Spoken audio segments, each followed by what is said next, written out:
परमपूज्य आईंचा वाढदिवसानिमित्त त्यांना जर आपल्याला काही भेटवस्तू द्यायची असेल, तर आपण सर्वांनी आठवड्यातनं एकदा किंवा दोनदा जवळच्या शाखेत किंवा हरिमंदिरात सामुदायिक उपासनेचा नेम चालू करूयात.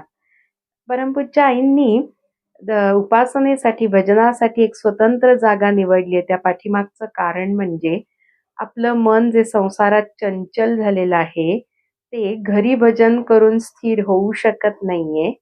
मन स्थिर झाल्याशिवाय हळू-हळू ते दुर्गुणांपासून मुक्त होणार नाही. दुर्गुणांपासून मुक्त झाल्याशिवाय देव खुश होणार नाही आणि देव खुश झाल्याशिवाय आपल्याला बक्षीस म्हणून कायमचं दुःखमुक्त करणार नाही.